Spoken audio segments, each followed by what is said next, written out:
Andai saja hatiku bisa bicara, tak akan sanggup engkau mendengarnya.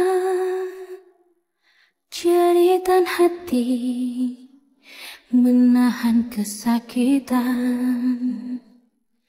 luka yang andai saja hatiku bisa bicara, tak akan sanggup engkau mendengarnya. Jeritan hati menahan. Assalamualaikum warahmatullahi wabarakatuh. Gini ya kak, kan banyak yang komen tuh, kenapa nggak digendong belakang aja, kenapa dibopong di depan gitu, karena bahaya banget itu. Gini loh, sebelumnya saya bawa nenek kayak gitu, bawa nenek dari depan itu tuh sebelumnya saya belajar dulu sama yang merawat nenek di panti. Dia bilang gini, nenek itu suka berontak, suka main tangan, suka nyakar lah, mukul atau pokoknya kalau lagi marah itu suka marah-marah gitu, nggak jelas. Jadi saya rangkul nih lewat dari depan supaya tangan nenek nggak gerayangan. Nah kalau saya gendong nih dari belakang, terus dia tantrum, marah, nah otomatis badan saya ini malah nggak seimbang gitu. Kalau saya peluk kayak gini, dia nggak bisa berontak kak, gitu ya. Terus ada yang komen lagi, bosnya nggak baik, kok tega gitu. Kalau menurut saya bos saya itu baik sekali, makanya saya bertahan gitu ya. Dari segi apapun dia nggak pernah komen tentang kerjaan saya, tentang rawat nenek bagaimana, itu dia nggak pernah komen. Dia juga nggak tinggal serumah dengan kami ya. Kami semua bertiga, kakek juga ada, tapi matanya nggak bisa lihat alias buta. Nah, yang perlu benar-benar dijaga itu nenek, karena dia sudah pikun total, dia nggak kenal siapa-siapa ya, gitu. Nah terus siapa yang videoin? Nah yang videoin itu temannya kakek, karena setiap nenek dibawa keluar, setiap nenek mandi, setiap nenek makan itu harus di video. Nah video yang saya buat VT itu bos saya juga sudah lihat.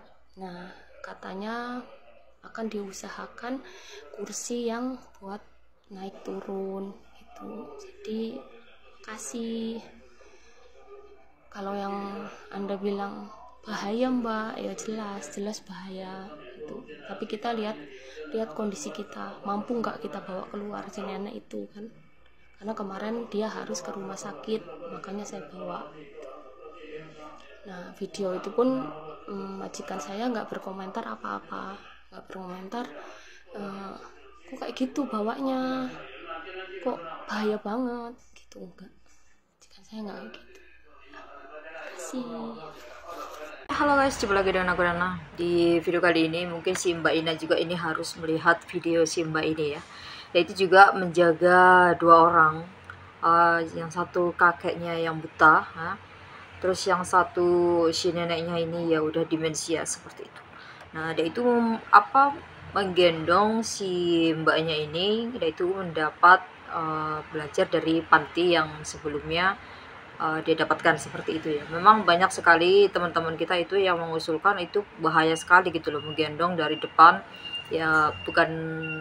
Bukan bahaya gimana, karena takutnya kalau kayak aku ya, apalagi kalau pakai sendal itu aku gampang keselipet gitu guys, kan.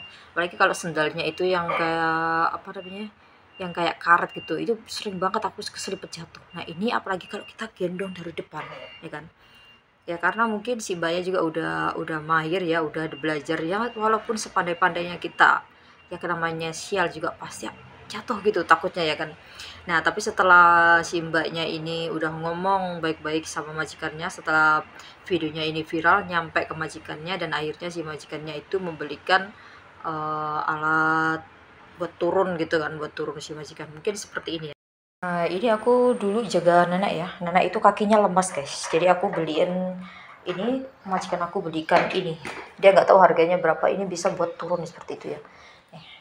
Ini sangat aman dan sangat mudah, nggak tahu harganya berapa, dan ini sangat mudah ya, jadi bisa buat turun dan bisa buat naik seperti itu.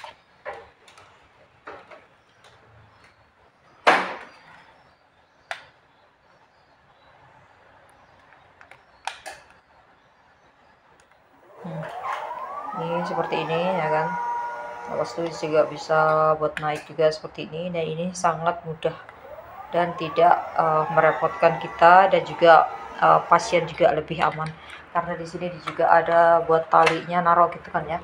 Jadi kalaupun dia berontak dia pasti juga nggak bakalan jatuh seperti itu ya. Tapi semua tergantung kepada keuangan majikan ya. Kalau kita itu sudah mengusulkan, mungkin ya sudah mengusulkan baik-baik sama majikan, udah rembukan ya, nah itu sama majikan, nah itu baru dibelikan seperti itu. Enggak seperti si Ina ini dia langsung gegabah, padahal dia itu baru 15 hari di situ ya. Nah itu tanpa ngomong sama majikan, dia langsung telepon 1955. Itu juga sangat merugikan kamu, karena kamu juga bisa dideportasi, bisa juga diusir ya. Ya kalau si agensi ini mau mencarikan kerjaan kamu lagi, apalagi kalau kamu menunggu sampai 3 bulan itu di di penampungan, itu kalian bisa dipulangkan loh kalau nggak mendapatkan majikan ya. Nah karena waktu di penampungan terus pengadilan kalian itu belum selesai, itu biasanya juga nggak boleh bekerja, jadi harus bener nunggu kasus kalian itu selesai. Nah ya kan, karena si mbaknya ini dia itu dengan sabar ngomongnya baik-baik sama majikan, dia akhirnya dibelikan alat seperti itu.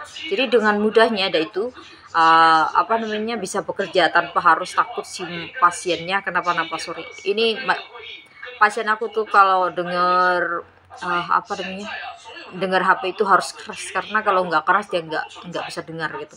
Jadi ya sorry. Nah terus si mbaknya juga dia udah ngomong sama majikan, dia katanya akan dibelikan alat untuk si mbaknya untuk menjaga si pasiennya ini agar tidak jatuh.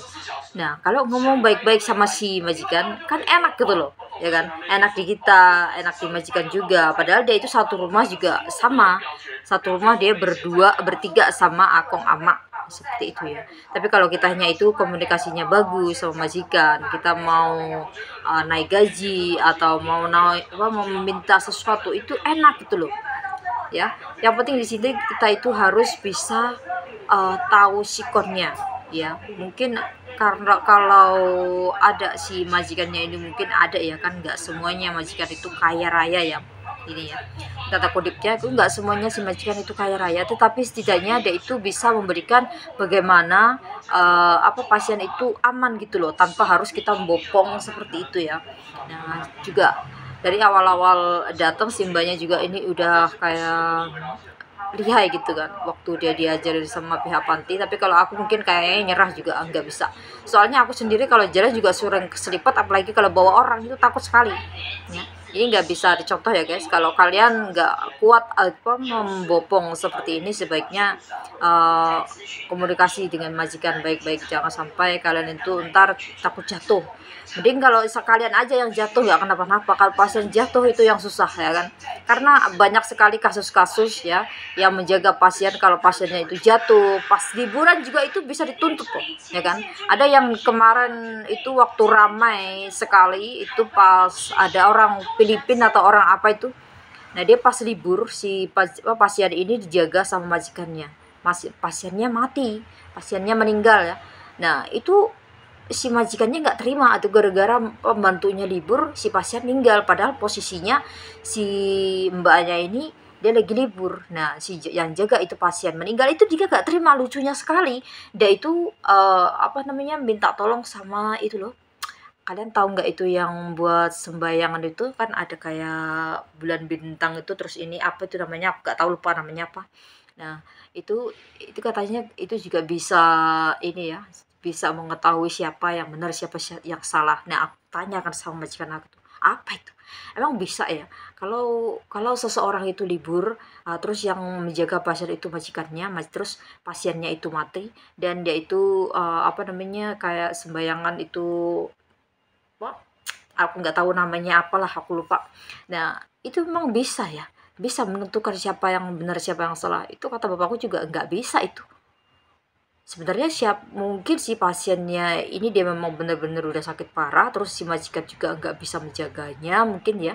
Nah, ini mungkin tersedak atau gimana, aku juga agak ngerti karena nggak dipublikasikan, juga nggak paham. Aneh-aneh aja loh.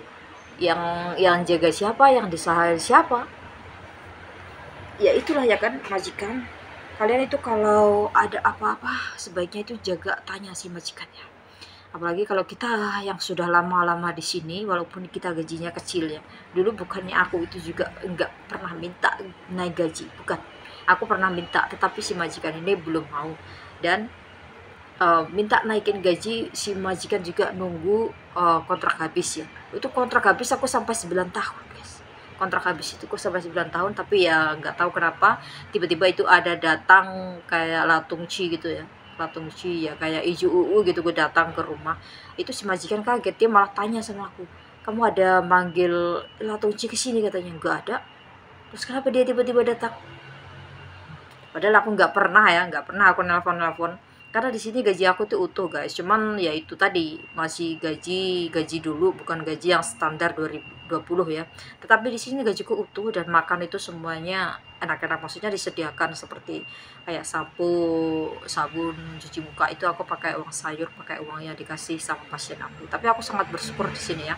Walaupun gajinya kecil, di sini aku bertahan sampai lama itu ya karena gaji aku utuh. Jadi nah, di sini kita mengambil kesimpulan jangan terburu-buru mengambil tindakan ya sebelum kalian itu komunikasi dulu sama majikan. Kecuali kalau kalian itu sama majikan tidak menemukan solusi, ya tetap kalian itu harus meminta tolong sama agensi. Jangan gegabah ya guys, gitu ya guys. Oke, bye,